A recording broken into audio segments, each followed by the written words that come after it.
Malonu, kad 5. Respublikinis Laimono Noreikos skaitovų konkursas įgauna pagreitį. Mokomajame teatre jau 5. kartą surengtas Respublikinis Laimono Noreikos skaitovų konkursas. Šiais metais konkursas skirtas Šiaulių universiteto menų fakulteto 45 metų sukakčiai paminėti.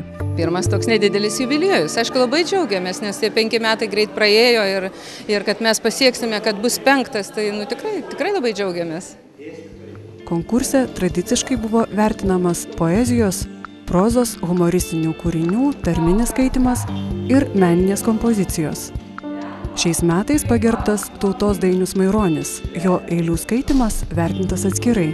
Konkurse varžėsi per 50 studentų iš Šiaulių, Klaipėdos, Mykolo Riomerio, Aleksandro Stulginskio universitetų, Lietuvos teatro ir muzikos akademijos ir Vilniaus kolegijos.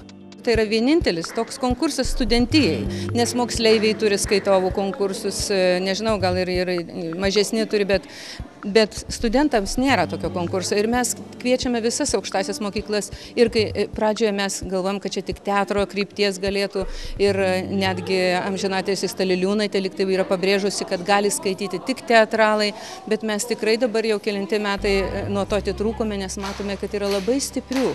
Vat šiandien, kur mergaitė antrojo laipsnio diplomą gavo iš Stulginskio Žemės ūkio akademijos, mes tikrai manome, kad ne agronomiją jinai galėtų studijuoti, o aktorinį, bet jinai puikiai skaitė. Tai jie turi galimybę ir daugelio atveju pranašesni netgi už tos, kurie studijuoja teatro, nes jie socialiai brandus, jie žino, kodėl jie tą renkasi, taip kad kartais tas teatras studijuojantis yra pastumėtas dėstytojo ir taip toliau.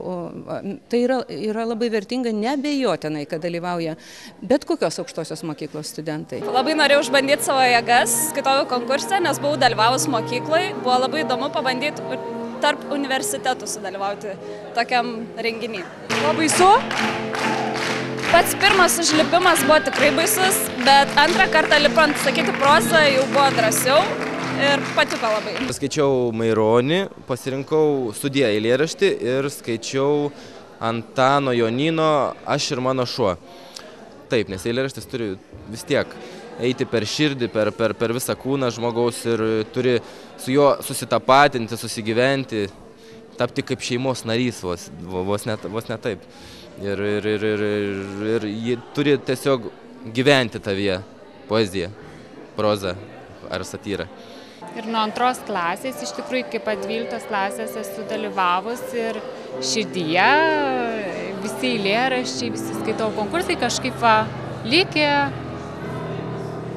Kažkaip pamačiau mūsų puslapį, Aleksandro Stulginskio universiteto puslapį, mačiau skelbimą ir kažkaip galvoju, būtų gera.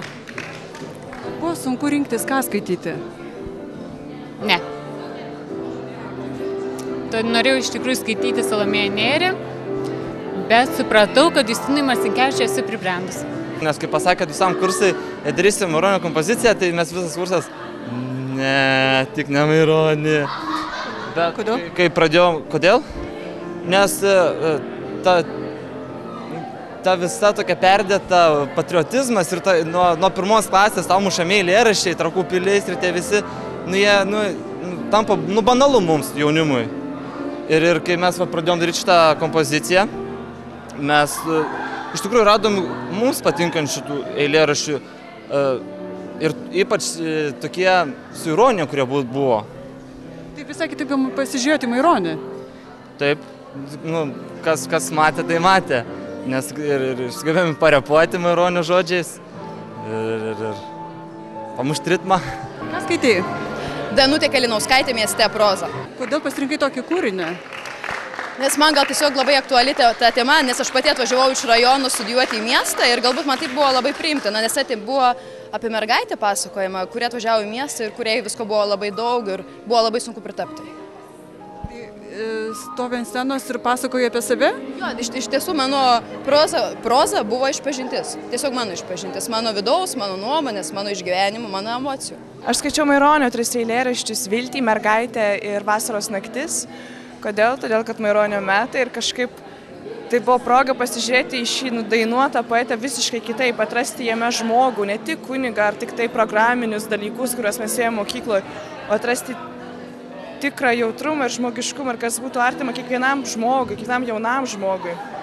Ir skaičiau ištrauką iš Baltušio sakmės apie Juzą, nes pati sakmė apie Juzą man buvo atradimas šią vasarą ir dėstytoja parekomendavo ir pati aš atradau lietuvišką literatūrą būtent su dramom, su tragedijom, kur moteris nežino, ką daryti ir aš galvoju, kad lietuvių literatūroje tokių moterų nėra, kaip yra Karusė, o pasirodo, yra nuostabios lietuviškos literatūros ir tai buvo puikia proga pasirodyti. Ką sunkiau skaityti, poeziją ar prozą? O labai priklauso nuo būtent kūrinio. Tiesiog šį kartą, ką tau buvo sunkiau skaityti? Sunkiau turbūt proza, nes ten dramatinė situacija stipresnė gerokai.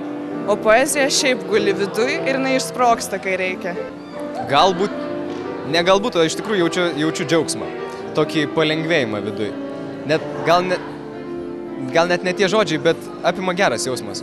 Iš tikrųjų pasitikėjimo savimi įgaunu, bent jau aš scenoje ir kažkaip visos pašalinės mintys dingsta. Tiesiog stengiasi susikoncentruoti ties to, ką nori pasakyti, kokią žinią nori perduoti ir bandai tą padaryti pilnai. Ar dažnai būna progų užlipti ant scenos ir skaityti eilėraščius? Iš tikrųjų, turbūt rečiau negu norėtųsi. Aš manau, kad turėtų būti daugiau tokių vakarų, ir ypač lietuviškos poezijos skaitimai, nes lietuvių kalba yra viena gražiausių turbūt.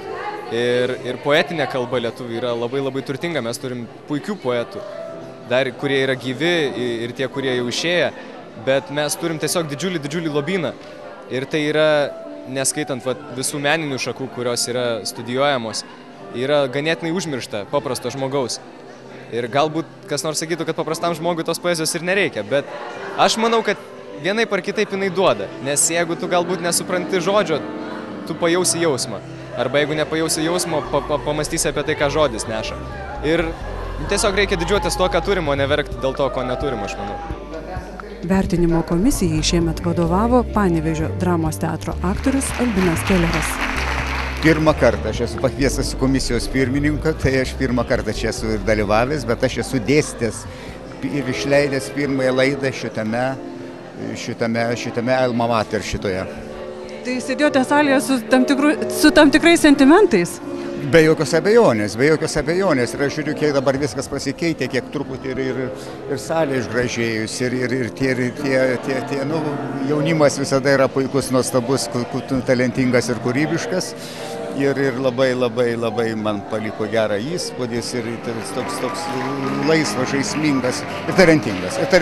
Ir daug dievė, kad jis toks liktų. Patarimų negalima duoti, kiekvienas turi savo kelią ir visą kitą. Galima tokius bendruosius patarimus duoti. Žinote, visada reikia, iki tol, kol jie išeina, kol jie pradeda deklamuoti, yra sunkus kelias, yra tikrinai, kaip mano mokytojas mane mokino, taip aš mokinau savo studentus, yra techniški dalykai. Tai yra tekstas, tai yra balso intonavimas. Ne balso intonavimas, bet tiesiog perteikimas tos minties. Ir dar grinai techniški dalykai. Nenutildyti, nepagarsinti, kad būtų girdimos galūnės, kad būtų trumpieji ilgieji, bet čia yra techniški dalykai. Ir tai nieko bendro su menu, čia yra paruošiamasis darbas. O visa kita talentas? Vadinkim jį taip. Vėlai vakare išdalyti diplomai, prizai, dovanos, paskelbti atskirų kategorijų laureatai. Jų 3 metai pagrindinis prizas liko Šiauliuose.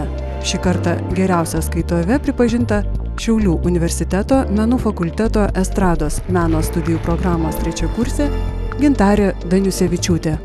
Jaudulys jau praėjo? Jo, jis tik praėjo paskaičius, iš karto atslūgo, tai po truputėlį su kiekviena kategorija vis po akmeniuką iškrito ir galų gale visiškai jis atslūgo. Dabar tik tai yra toks emocinis pliūpsnis, tas toksai netikėtumas, sakyčiau, tai dabar dar tokia euforija truputėlį esu. Netikėtumas, kad pripažinta geriausia skaitovė? Jo, nes iš tikrųjų, mano manimu, buvo tikrai daug gerų skaitovų ir konkurentų, kurie irgi buvo verti šito titulo. Aš ėjau ne dėl titulo, ne vardan įvertinimo, o vardan tai, kad aš perteikčiau tai, ką aš noriu perteikti. Ir galbūt tai ir įvertino, kad aš nesiekiau to kažkokio laipsnio, o tiesiog buvau savim. Giedojau meilę, jauną viltį, skambėjo stygos man saldžiai. Šiandieną tenka ar nutilt, ar verkti išgamas skaudžiai, gana svajojus. Meilės vietą, užims rūstybės skaudulys, prašnek žaibais, bet širdį kietą, vargu pajudins, atgaivins. O jūs, kurie krūtinę jauną kasdieną šaldote ledais, kuriems madera gerklę plauna, kurie vienaugate pilvais, o jūs, pavargę ir atšalę, apkurtę žiaujant paikai, kai nuo vargų darbų apakę, gal jūs miršta kur draugai, o jūs, kurie taip daug žadėjot ir norus skelbėte plačius, kur šventą ugnį tą padėjot ir tuos manimus plačius.